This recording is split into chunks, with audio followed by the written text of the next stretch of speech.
ये दोनों टॉपिक आज डिस्कस करना है। ठीक है, जो हमारे पास आज का टॉपिक है वो है वाटर ऑफ क्रिस्टलाइजेशन, और जो सेकंड टॉपिक है वो है एंथैल्पी क्रिस्टलाइजेशन। ठीक है, अब जो वाटर ऑफ क्रिस्टलाइजेशन है, water of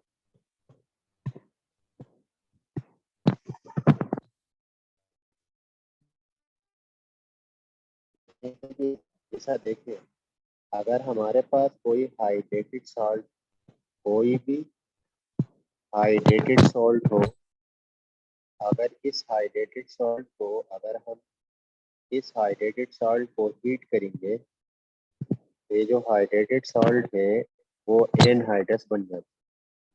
hydrated salt anhydrous salt बन जाती है। इस प्रोसेस को वाटर ऑफ क्रिस्टलाइजेशन कहते हैं। दोबारा बता रहा हूँ, देखें, वाटर ऑफ क्रिस्टलाइजेशन कहते हैं हाइड्रेटेड सॉल्ट जो हमारे पास हाइड्रेटेड सॉल्ट है वो एनहाइड्रस बन जाता है। इस प्रोसेस को वाटर ऑफ हीटिंग के जरिए हम ये कर लेंगे।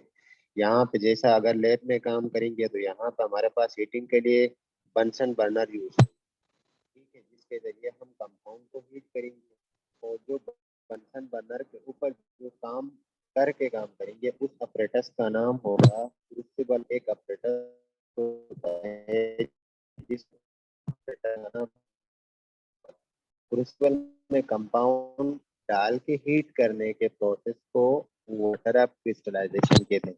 और इस वाटर क्रिस्टलाइजेशन का जो सेकंड नेम है water of crystallization, water of crystallization को दूसरा नाम दें डीकम्पोजिशन रिएक्शन भी कहा जाता है। वाटर ऑफ क्रिस्टलाइजेशन का जो सेकंड नाम है वो है डीकम्पोजिशन रिएक्शन होता है। डिकम्पोजिशन रिएक्शन भी कहते हैं और वाटर ऑफ क्रिस्टलाइजेशन। डिकम्पोजिशन क्यों कहते हैं, देखिए, जैसे फॉर एग्जांपल मेरे पास एक सॉल्ट है Na2CO3.XH2O।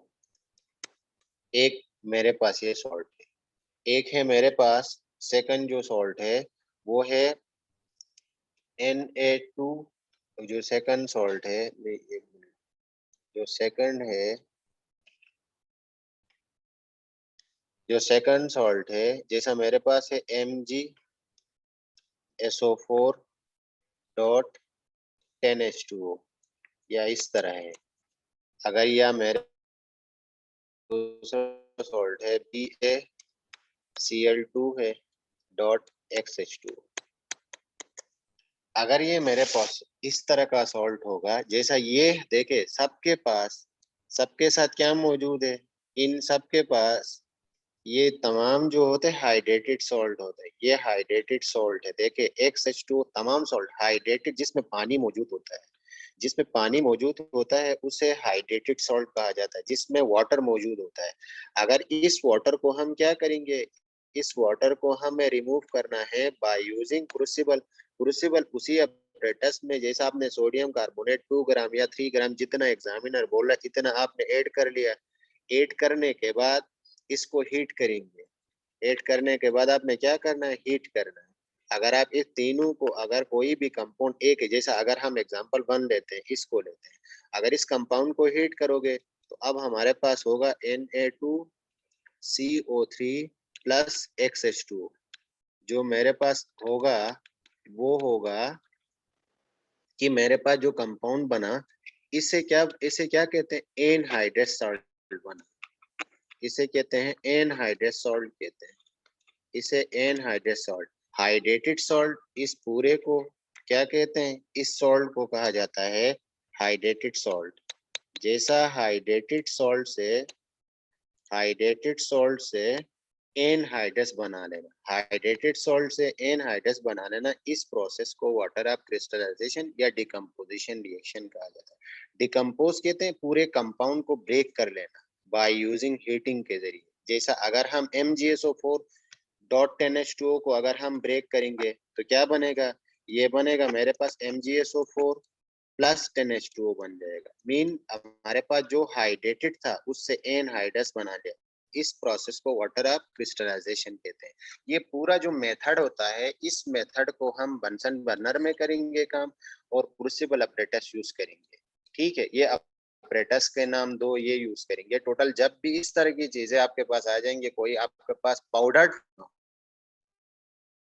ये बात याद रख लेना, ये पाउडर्ड फॉर्म में होगा।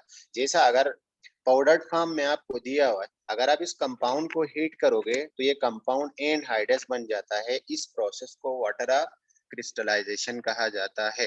ठीक है, तो देखें, अगर मैं इसी को आगे बढ़ाते हुए अगर आपको ये दे दूं MgSO4, जैसा अगर आपको दिया हुआ MgSO4 डॉट 10H2O, ये दिया हुआ है, इसका आपको दिया हुआ है मास दिया हुआ है 2 ग्राम दिया हुआ, ये दिया हुआ है। देने के बाद एग्जामिनर आपको ये दिया हुआ है, और सेकंड आपसे ये वो दिया हुआ है Mg आपके पास दे रहा है मैग्नीशियम 24, सल्फर 32, ऑक्सीजन आपके पास 16, हाइड्रोजन आपके पास दे रहा है 1। ये इस तरह इतना डेटा दिया हुआ, आपसे कह रहा है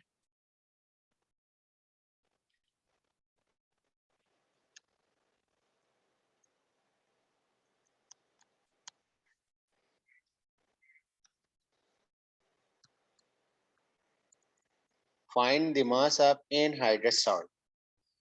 एनहाइड्रस सॉल्ट का मास निकालना है। क्या निकालना है? एनहाइड्रेटेड का, एनहाइड्रस सॉल्ट का आपने मास आइडेंटिफाई करना है। कैसे करेंगे, यहाँ पे क्या समझ आ रहा है? देखिए, इसको करने के लिए सबसे पहले आप एक काम करेंगे, जैसा MgSO4 है डॉट 10H2O है, अपनी आसानी के लिए एग्जाम में भी एक इक्वेशन बनाएंगे। इस कंपाउंड को आपने हीट कर दिया था, हीट करोगे तो ये कंपाउंड ब्रेक हो जाएगा, MgSO4 प्लस 10H2O, ये कंपाउंड ब्रेक हो गया। ठीक है, ये ब्रेक होने के बाद आपसे क्या पूछ रहे हैं? इस Mg, इसका, इसे कहा जाएगा, इसे कहते हैं anhydrous salt. This one is called anhydrous salt. अगर हमें इसी एनहाइड्रस का मास निकालना है, क्या निकालना है? मास ऑफ एनहाइड्रस निकालना है। इसका टेक्निक क्या होगा? सबसे पहले हम इसका, इस पूरे कंपाउंड का, इस पूरे कंपाउंड को हम कहते हैं हाइड्रेटेड सॉल्ट। हाइड्रेटेड सॉल्ट कहते हैं। इसी हाइड्रेटेड सॉल्ट का हम क्या करेंगे? सबसे पहले मोल्स आइडेंटिफाई करेंगे। Moles of MgSO4 dot 10H2, इसके मोल्स निकालेंगे। इसके मोल्स निकालने के लिए फार्मूला होगा मास अपॉन mR होगा, जो आपने ओ लेवल में भी पढ़ा हुआ है। मास आपके पास दिया हुआ है जी, अभी आ रही है? हेलो,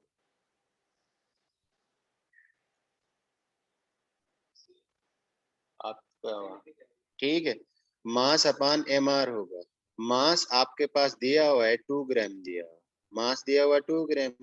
mR आप क्या करेंगे? इस पूरे कंपाउंड का mR निकालेंगे। जैसा मेरे पास, अगर मैं mR यहाँ पर आइडेंटिफाई करूं तो ये 24 plus 32 plus 16 multiply by 4 plus 10 into, यहाँ मैं बल्कि एक काम कर रहा हूँ, यहाँ कर रहा हूँ प्लस 10 इंटू 18 कर रहा हूँ। बता दे कोई एक स्टूडेंट, इसका MR कितना आ रहा है? कैलकुलेट करके बता दे। 24 plus 32 plus 16 multiply by 4 plus 10 into 18। 18 मेरे पास इस वाटर का MR है।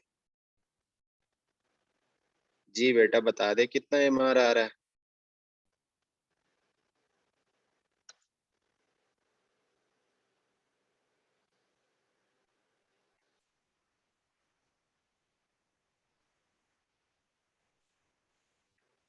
सो तो नहीं रहे हो तमाम स्टूडेंट? दे बता दे किसका आंसर, कोई एक 300 आ रहा स्टूडेंट है। बता दे। जी जी, कितना आ रहा है? 300। 2 ग्राम अपॉन 300, आंसर कितना आ गया?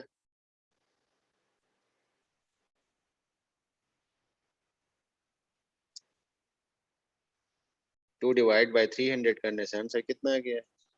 6.67 एक्सपोनेंट -3। ठीक है, 6.67 एक्सपोनेंट -3 मोल्स आ गए। ठीक है, अब यहाँ पे देखिए एक एक चीज समझा रहा हूँ, यहाँ पे आपके पास एमआर का कैसे मोल्स आ गया, यहाँ पे ग्राम था डायरेक्ट, यहाँ पे मोल्स कैसे आए, ये चीज समझा रहा हूँ। देखिए यहाँ पे इस कॉर्नर पे समझा रहा हूँ। पहले फार्मूला देखें, मोल्स का फार्मूला क्या है आपके पास? जो मोल्स का फार्मूला है वो है मास अपान एमआर होगा। अगर आपको एमआर का यूनिट निकालना है, एमआर का यूनिट निकालना है, तो एमआर का यूनिट इस साइड पे, एमआर अगर आपके पास इस साइड पे आएगा, यहाँ पे आपके पास मास आ जाएगा और यहाँ पे आपके पास मोल्स आ जाएगा। तो यहाँ पे अगर हमारे पास ऊपर मास आता है, नीचे मोल्स आता है, तो ग्राम पर मोल यूनिट होगा यहाँ पे एमआर का। आपने याद रख लेना, यहाँ पे एमआर का जो यूनिट होता है वो ग्राम पर मोल होता है।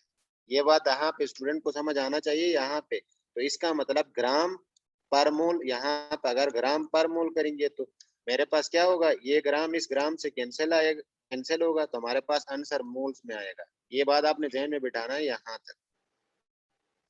तो ये था मेरे पास वाटर ऑफ क्रिस्टलाइजेशन का थोड़ा सा कंसेप्ट इतना है, लेकिन प्रैक्टिकली परफॉर्म आप इंशाल्लाह नेक्स्ट वीक से करोगे। जब हम टाइटेशन से आगे करते जाएंगे तो ये भी आ जाएगा कहीं ना कहीं जाकर हम ये परफॉर्म। लेकिन थ्योरेटिकल पोर्शन टोटल इसका इतना है कि आपको यहाँ तक समझ आ गया तो फिर हम आगे बढ़ते हैं। या नोट करना है तो आप लोग नोट भी कर सकते हो यहाँ से, या सब तमाम स्टूडेंट स्क्रीनशॉट ले ले, फिर आगे बढ़ते हैं। इसका ले ले।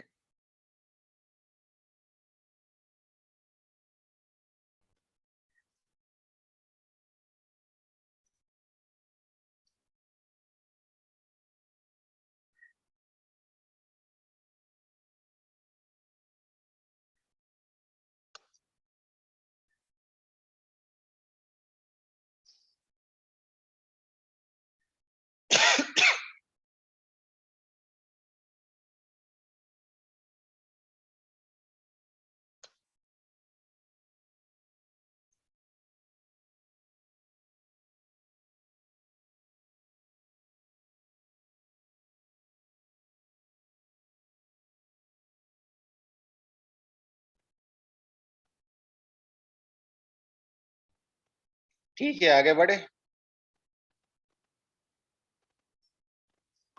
जी सर। Yes sir.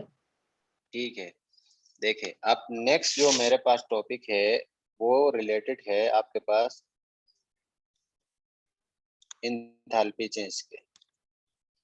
ये आपने गौर से समझ लेना, क्योंकि इसके रिलेटेड जो होगा इसे पूरा टॉपिक पढ़ाया जाएगा इसमें केमिकल एनर्जेटिक्स के नाम से, और बड़ा मुश्किल टॉपिक होता है। यहाँ पे अगर आप प्रैक्टिकली समझ आ जाता है तो थ्योरेटिकली आपको आसान हो जाता है कि कैसे समझना है।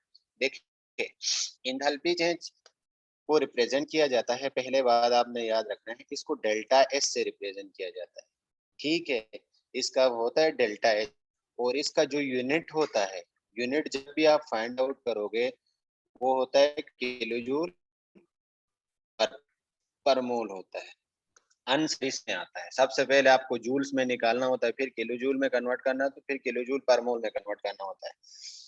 इसको करने से पहले देखिए एंथैल्पी चेंज में आपके पास सबसे पहले इसकी डेफिनेशन देखें, एंथैल्पी चेंज किसे कहते हैं। जैसा एक एग्जांपल देने के बाद आपको डेफिनेशन समझा रहा हूं। देखिए अगर आपने एक एग्जांपल ले लिया copper sulphate plus zinc powder का। देखिए कॉपर सल्फेट है आपके पास लिक्विड फॉर्म में, मीन एक्वस फॉर्म में, मतलब कॉपर सल्फेट थोड़ा सा ले लिया, इसमें पानी डालकर आपको सोल्यूशन बना के दिया हुआ। जिंक दिया हुआ आपको सॉलिड फॉर्म में। एंथैल्पी चेंज देखे लिक्विड लिक्विड का भी हो सकता है, सॉलिड लिक्विड का भी हो सकता है, लेकिन सॉलिड सॉलिड का नहीं हो सकता है। हमें कोई ना कोई एक सोल्यूशन एक्वस में होना लाजमी है। तो इसका प्रोडक्ट क्या बनेगा, ये बेसिकली जो बन रहा है वो बन रहा है जिंक सल्फेट बन रहा है, और हमारे पास कॉपर रिप्लेस हो रहा है। इसे कहते हैं डिस्प्लेसमेंट रिएक्शन भी कहा जाता है। अगर हम थ्योरेटिकली बात करें तो इस रिएक्शन को डिस्प्लेसमेंट रिएक्शन भी कहते हैं। लेकिन करेंगे किस तरह?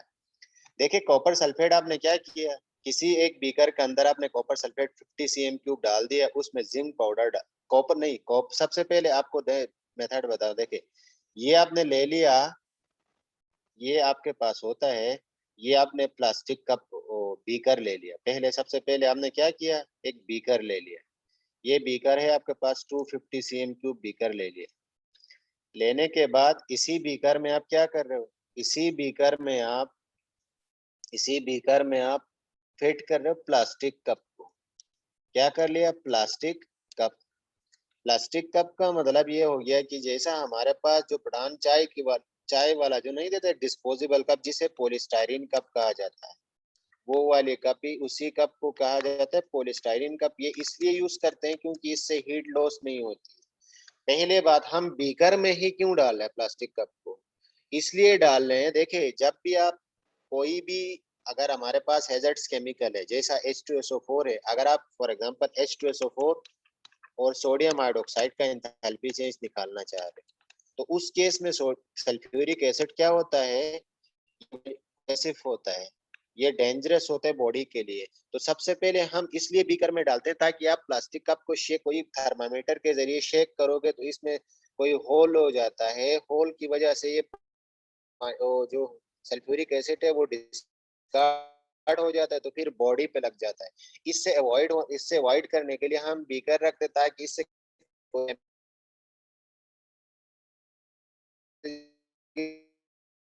जाएगा, तो आपके पास बीकर में आ जाएगा, दूसरा फंक्शन नहीं है। ठीक है, अब आपके पास क्या होगा कि जब आप प्लास्टिक का भी इसमें डाल दिया बीकर में, करने के बाद सबसे पहले इसमें आपने ऐड कर लिया, इसी में आपने यहाँ तक फिल्ड कर लिया। क्या फिल्ड किया हुआ, 50 cm³ आपने क्या लिया, 50 cm³ कॉपर सल्फेट ले लिया।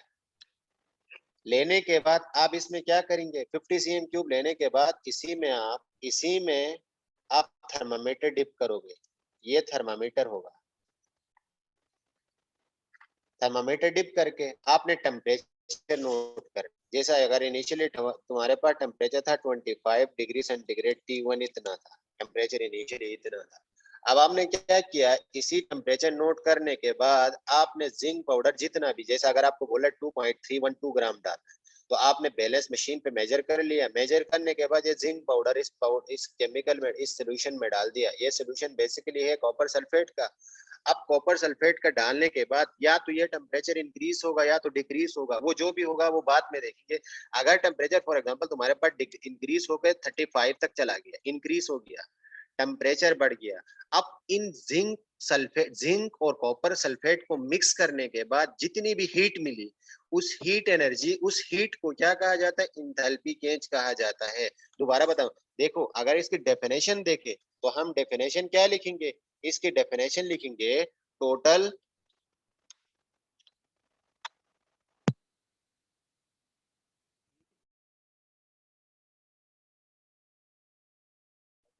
of the reaction, total heat content of the reaction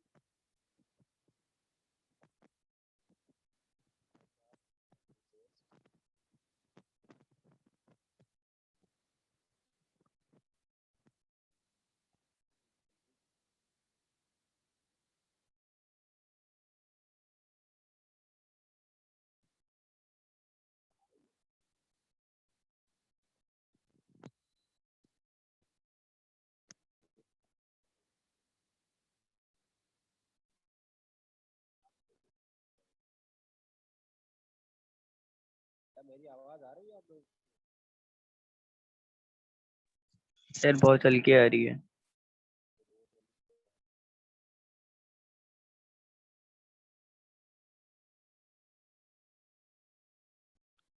अभी सही आ रही है?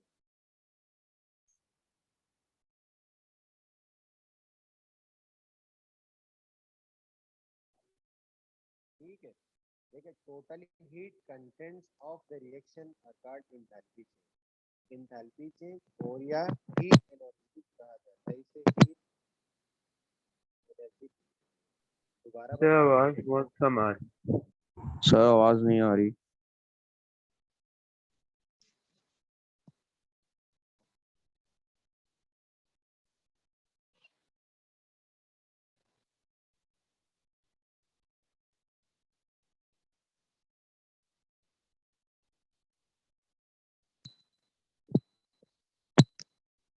अभी आ रही है?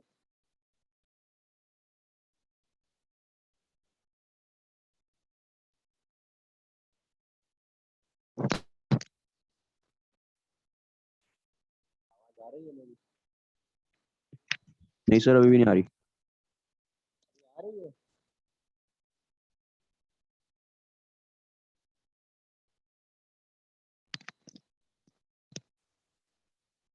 हेलो, क्या हो गया?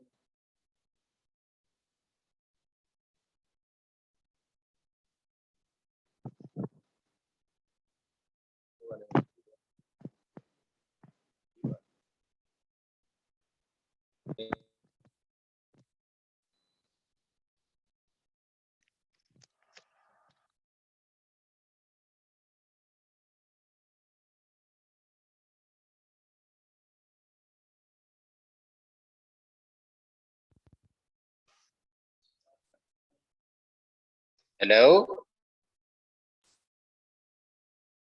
आ रही है मेरे काम में, देखो अब चेक करो।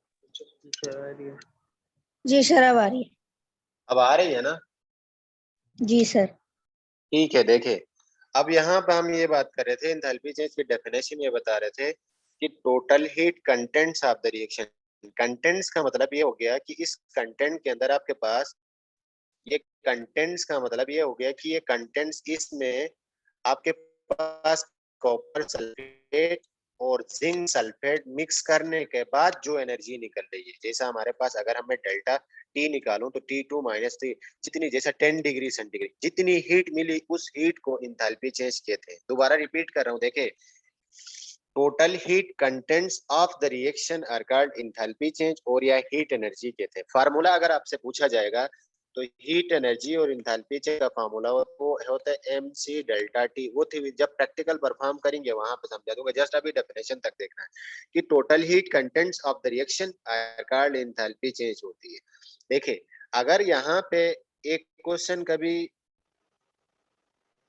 P2 में भी पूछते हैं और P3 में भी पूछते हैं, अगर यहाँ पे आपसे ये पूछा जाए स्टैंडर्ड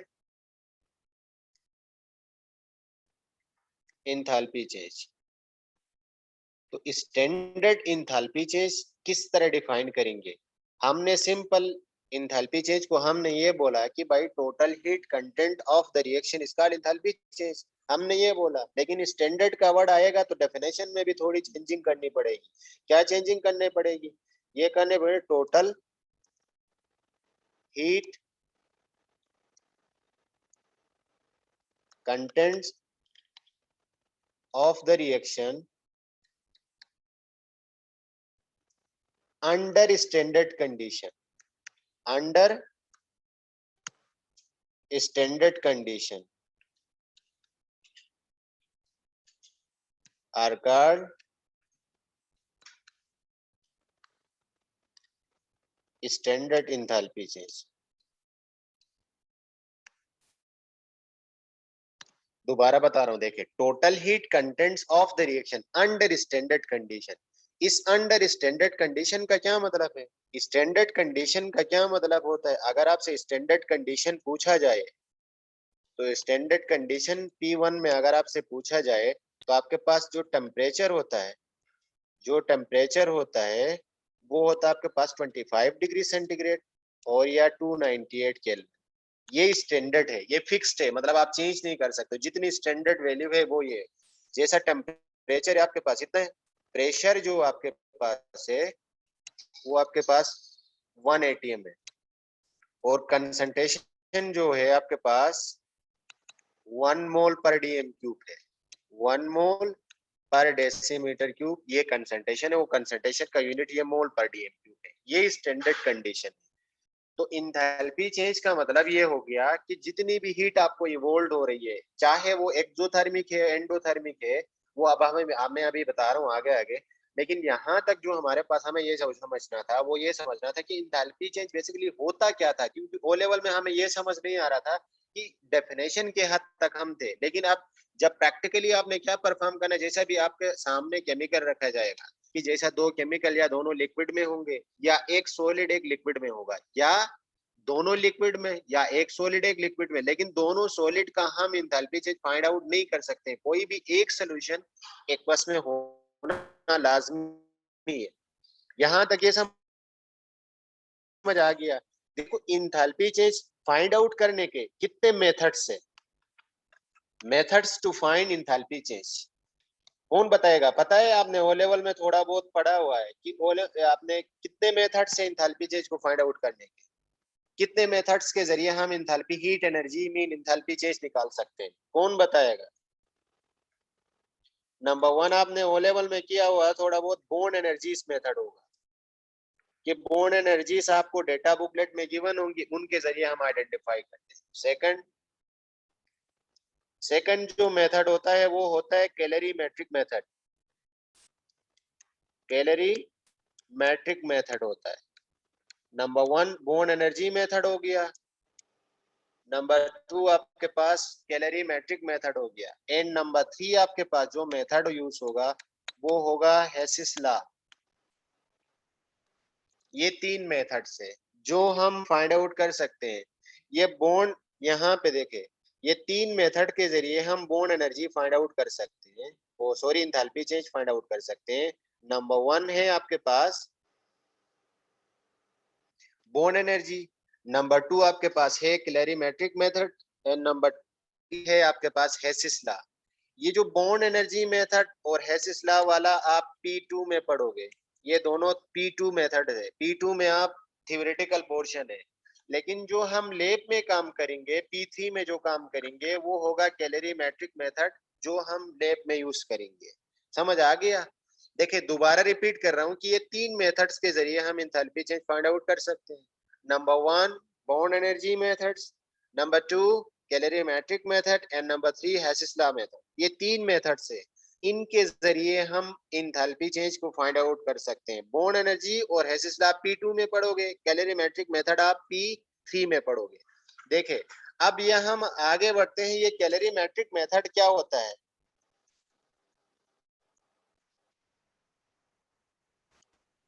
ये कैलोरीमेट्रिक मेथड होता क्या है, किसे कहते हैं, हम कैसे हम इसको देखें। यहाँ पे कैलोरीमेट्रिक मेथड के जरिए, कैलोरी मेथड का मैं आपको स्ट्रक्चर ड्रा कर रहा हूँ, पहले भी थोड़ा बहुत आपको समझा भी दिया था। ये कैलोरीमेट्रिक मेथड है क्या चीज? देखिए इस मेथड में हम क्या करते हैं, इस मेथड में सबसे पहले हम लेते हैं एक बीकर को, पहले भी बता दिया था, एक बीकर लेते हैं। इस बीकर में आपने क्या करना है, इस बीकर में आपने कर लिया, एक प्लास्टिक कप डालना है, एक ये है, this one is plastic cup. मैं यहाँ लिख रहा हूँ प्लास्टिक कप। प्लास्टिक कप का मतलब होता है ये पॉलीस्टाइरीन कप होती है, जिसे बता एग्जाम्पल भी दिया था, जैसा चाय के लिए जो हम यूज कर रहे हैं डिस्पोजेबल ग्लास, जो चाय जो हमें मिलती है, इस तरह का जो कप होता है वो पॉलीस्टाइरीन का ही है, और वही यूज होगी लैब में। अब उसके बाद हमें क्या करना होगा, इसमें थर्मामीटर डिप करना होता है। देखिए क्या करेंगे, पहले वही जो एग्जांपल दिया वो भी वही आगे बढ़ते हैं, क्योंकि उससे समझ आ जाएगा। देखिए कॉपर सल्फेट और जिंक वाला ही एग्जांपल लेते हैं। सबसे पहले इसमें कॉपर सल्फेट आपने डाल दिया 50 cm3, आगे स्पीड से पढ़ाऊं क्योंकि पहले समझा दिया है, और इसमें आपने जिंक डाल दिया। अब जिंक पाउडर डालने के बाद आपने पहले T1 आपके पास था 25 डिग्री सेंटीग्रेड, T2 आपके पास हो गया 35 डिग्री सेंटीग्रेड। अब यहाँ इस कैलोरीमेट्रिक मेथड के जरिए आपने दो चीजें फाइंड आउट करनी होती है। ये कैलोरीमेट्रिक मेथड हमें बता रहा है कि भाई आप ये मेथड के जरिए क्या फाइंड करना चाह रहे हो। इस मेथड के जरिए अब आप फाइंड आउट करना चाह रहे हो कि ये रिएक्शन एक्सोथर्मिक है या रिएक्शन एंडोथर्मिक है। बस इस मेथड के जरिए हमें ये दो चीजें समझानी, ये दो चीजें हमें समझना है, इसके अलावा और कोई काम नहीं है इस मेथड का। दोबारा बता रहा हूँ, ये कैलोरीमेट्रिक मेथड जो होता है ये to find the enthalpy change के लिए यूज होता है, हीट एनर्जी फाइंड आउट करने के लिए यूज होता है, या एंथैल्पी चेंज फाइंड आउट करने के लिए यूज होता है। लेकिन यहाँ पे आपने बताना होगा कि ये रिएक्शन एक्सोथर्मिक है या रिएक्शन एंडोथर्मिक है। पहले हमें इसको फाइंड आउट करना है। मेथड यही होगा जो ऊपर आपको समझा दिया यहीं पे, लेकिन यहाँ पे एक्सोथर्मिक में क्या होगा, एक्सोथर्मिक में आपके पास इसकी ये होगा, एक्सो में हीट इवोल्व हो रही है या हीट लॉस हो रही है, इसको हम लिखेंगे इवोल्व या हीट लॉस। इसमें क्या हो रही है, हीट गेन हो रही है, पहली बात। दूसरी बात, एक्सोथर्मिक के लिए डेल्टा एच इंथैल्पी जो होगी हमेशा नेगेटिव होगी, याद रख लेना साइन का, ये बड़ा वैलिड होता है, 1 मार्क्स के लिए पूछा जाता है। और एंडोथर्मिक रिएक्शन, इन एंडोथर्मिक रिएक्शन में आपके पास डेल्टा एच जो होगा वो होगा आपके पास पॉजिटिव होगा।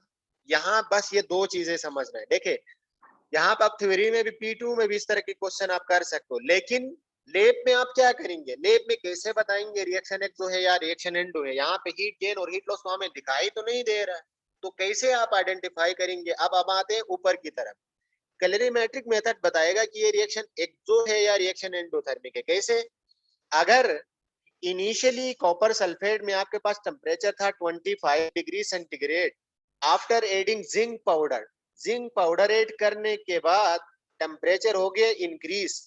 अगर आपके पास पहले 25 था, बाद में इंक्रीज हो गया, अगर टेम्परेचर का पहले से बढ़ जाना, कोई दूसरा रिएक्टेंट ऐड करने के बाद, उस रिएक्शन को एक्सोथर्मिक रिएक्शन कहा जाता है। थर्मामीटर के जरिए आइडेंटिफाई करेंगे। दोबारा बता रहा हूं, अगर आपके पास टेम्परेचर है 25 डिग्री, जिंक पाउडर ऐड करने के बाद टेम्परेचर इंक्रीज हो गया, क्योंकि जिंक ने रिएक्शन कर लिया कॉपर के साथ, प्रोडक्ट बना आपके पास जिंक सल्फेट प्लस कॉपर अलग हो गया, स्प्रेड हो गया, डिस्प्लेस हो गया। अब आपके पास टेम्परेचर इंक्रीज हो गया तो रिएक्शन कहलाएगा एक्सोथर्मिक रिएक्शन। नहीं, अगर जिंक पाउडर ऐड करने के बाद पहले था आपके पास T1 25 डिग्री, इसमें देखिए इसमें क्या होगा, इसमें मैं समझा रहा हूं, यहाँ पे देखिए पहले इनिशियल टेम्परेचर था आपके पास T1 आपके पास 25 डिग्री सेंटीग्रेड था, जिंक पाउडर ऐड कर लिया, सीधा 20 डिग्री डिक्रीज हो गया। तो जब यहाँ पे इस तरह होगा तो यहाँ पे इस रिएक्शन को कहा जाएगा एंडोथर्मिक रिएक्शन। नहीं, अगर आपके पास T1 था आपके पास 25 डिग्री सेंटीग्रेड और T2 आपके पास था 35 डिग्री सेंटीग्रेड, इस रिएक्शन को कहा जाएगा एक्सोथर्मिक रिएक्शन। ठीक है, यहाँ ये मेथड कहलाता है कैलोरीमेट्रिक मेथड कहलाता है। ठीक है, तो अब इसका एक और, अब ग्राफ किस तरह का बनेगा एक्सोथर्मिक और एंडोथर्मिक के लिए, ग्राफ किस तरह का बनेगा, इस ग्राफ को समझा रहा हूं, फिर आगे ये खत्म कर लेते हैं भाई, ये लास्ट टॉपिक है ग्राफ वाला, एक्सोथर्मिक रिएक्शन।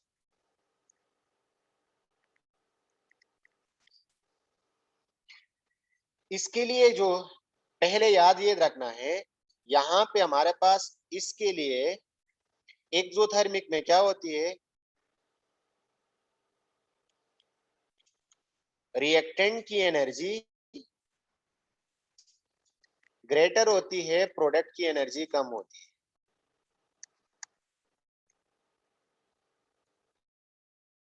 इस साइन का मतलब एनर्जी ग्रेटर है रिएक्टेंट साइड, उसे एक्सोथर्मिक होगा। लेकिन इस एक्सोथर्मिक रिएक्शन में हम ग्राफ कैसे ड्रा कर लेंगे, एक्सोथर्मिक के लिए जो ग्राफ ड्रा करेंगे वो किस तरह का होगा, वो ये मेरे पास होगा, इस साइड पे हम एक्स एक्सिस पे रिएक्शन लिखेंगे, कोई भी रिएक्शन हो रहा है,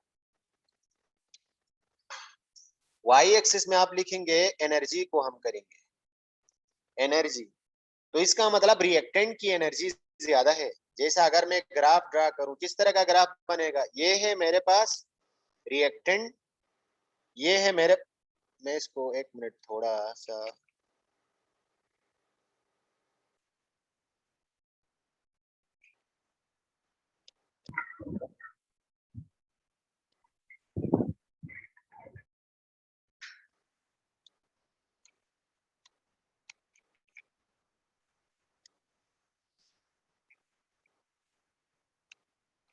एनर्जी वाई एक्सिस में। अब यहाँ पे अगर मैं ग्राफ ड्रा करूं तो किस तरह का ग्राफ बनेगा, यहाँ पे देखिए ग्राफ बनाने का टेक्निक देखिए, रिएक्टेंट आर, मैं यहाँ आर को रिएक्टेंट से रिप्रेजेंट करूं, ये मेरे पास है प्रोडक्ट की, तो ये मैं लिख रहा हूँ यहाँ पी, तो ग्राफ जो होगा इस तरह का ग्राफ बन जाएगा। मीन यहाँ पे देखे, यूं थोड़ा सा मैं इस तरह बना रहा हूँ, देखे यहाँ पे देखे रिएक्टेंट की एनर्जी इतनी है और प्रोडक्ट की एनर्जी इतनी है, इसका मतलब रिएक्टेंट की एनर्जी ज्यादा है, प्रोडक्ट की एनर्जी कम है। ये ग्राफिकल रिप्रेजेंटेशन होगा आपके पास एक्सोथर्मिक रिएक्शन के लिए। नहीं, अगर मेरे पास रिएक्शन एक एंडोथर्मिक होगा, रिएक्शन अगर मेरे पास एंडोथर्मिक होगा, उस केस में क्या होगा, एंडोथर्मिक रिएक्शन के लिए एंडोथर्मिक रिएक्शन के लिए मेरे पास होगा, एंडोथर्मिक के लिए यहाँ पे मेरे पास पहले ये लिखेंगे प्रोडक्ट की एनर्जी,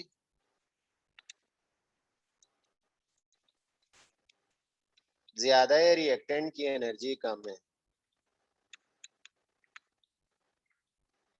तो ये मेरे पास होगा ग्राफ में, ये रिएक्शन है, ये मेरे पास एनर्जी है। तो प्रोडक्ट की एनर्जी यहाँ पे लिख रहा हूँ और एनर्जी में यहाँ आर लिख रहा हूँ, ये पी लिख रहा हूँ। इस तरह में ग्राफ ड्रा कर देखें कि इस साइड पे देखें प्रोडक्ट की एनर्जी ज्यादा है और रिएक्टेंट की एनर्जी कम है। अच्छा यहाँ पे एक बात समझानी है, इससे देखे यहाँ से यहाँ तक इस तरह के इस एनर्जी को कहा जाता है एक्टिवेशन एनर्जी कहा जाता है। और इस केस में डेल्टा एच आपके पास नेगेटिव होगा और यहाँ पे इस केस में यहाँ से यहाँ तक इसको ई ए कहा जाता है। मतलब एक्टिवेशन एनर्जी एंडोथर्मिक रिएक्शन में ज्यादा होती है। ठीक है, अब यहाँ पे एक्टिवेशन एनर्जी और इसमें डेल्टा एच क्या होगा, इसमें जो डेल्टा एच होगा वो पॉजिटिव होगा। Delta H in endothermic reaction में पॉजिटिव होगा, पॉजिटिव एंडोथर्मिक रिएक्शन में होगा और नेगेटिव एक्सोथर्मिक रिएक्शन में होगा। तो अगर हम एक्टिवेशन एनर्जी को देखें, ला एक्टिवेशन एनर्जी कैसे डिफाइन करेंगे, एक्टिवेशन एनर्जी किसे कहते हैं। यहाँ पे हमने एक बात की एक्टिवेशन एनर्जी को, एक्टिवेशन एनर्जी जिसे रिप्रेजेंट किया हुआ ई ए, इसको कैसे डिफाइन करेंगे। एक्टिवेशन एनर्जी कहते हैं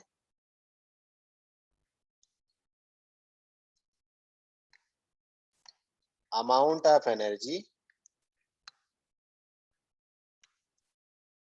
required to start a chemical reaction।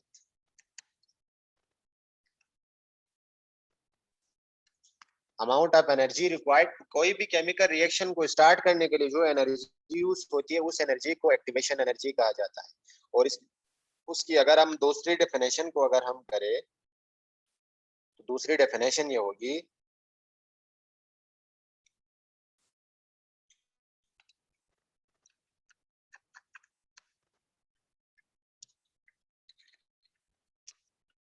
Energy required to convert reactants into products are called activation। अगर मैं इसको ग्राफिकली रिप्रेजेंट करूं एक्सोथर्मिक के लिए, ये है मेरे पास रिएक्शन, ये है मेरे पास एनर्जी, ये है मेरे पास रिएक्टेंट, ये है मेरे पास प्रोडक्ट।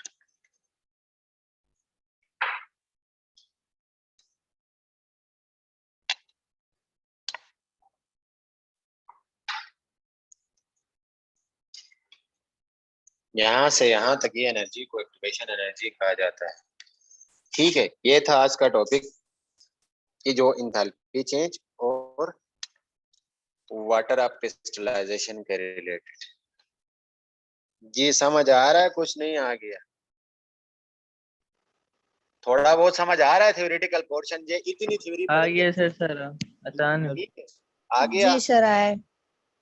ठीक है, सर आपने इससे नोट जी सर इससे पीछे वाला पेज लगा दें।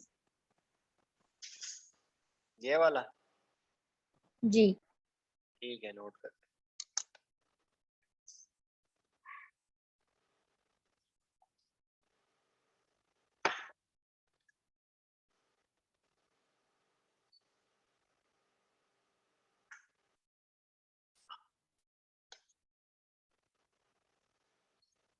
जी सर कर लिया नोट।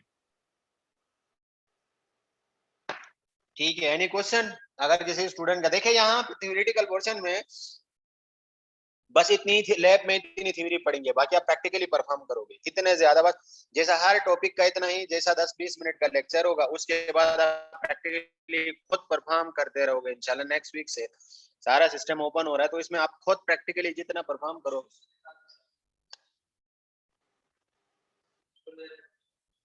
अच्छा देखिए, मैं पहले स्टार्टिंग से ही यहाँ पे पहला देखे वाटर ऑफ क्रिस्टलाइजेशन से, जिसने स्क्रीनशॉट लेना है मैं एक एक करके देखे। फर्स्ट जो मेरे पास 7 पेजेस का है, यहाँ पे फर्स्ट पेज अगर आपने स्क्रीनशॉट ले लिया तो आप अनम्यूट करके अपना बोल सकते हो, आगे बढ़ा दे मैं, ताकि मैं सेकंड पेज पे जाऊं।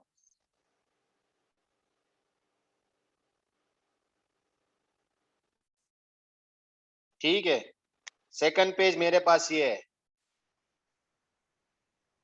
सर आप इसका पीडीएफ नहीं भेज सकते ग्रुप पे? इसका यार वीडियो भी यूट्यूब में होगा, यहाँ से आप देख सकते हो। जिसको जहां पे मसला हो गया ना, यूट्यूब में इसका वीडियो अपलोड होती है। आप बाद में भी 10 दिन बाद 20 दिन बाद भी आप देख सकते हो।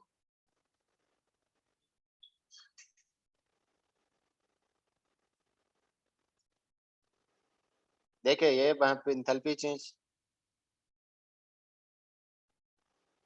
ये थर्ड पेज है।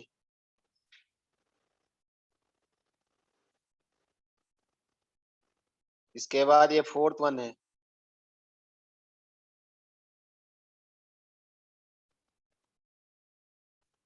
ये फिफ्थ वन पेज है।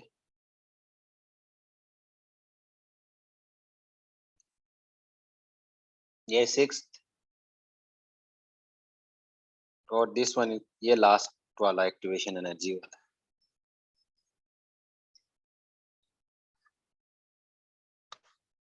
ठीक है, चले स्टूडेंट्स, इंशाल्लाह फिर आप लोगों से नेक्स्ट वीक फिजिकल मुलाकात होगी आप तमाम स्टूडेंट से। Thank you very much, Allah Hafiz. Thank you sir, Allah Hafiz.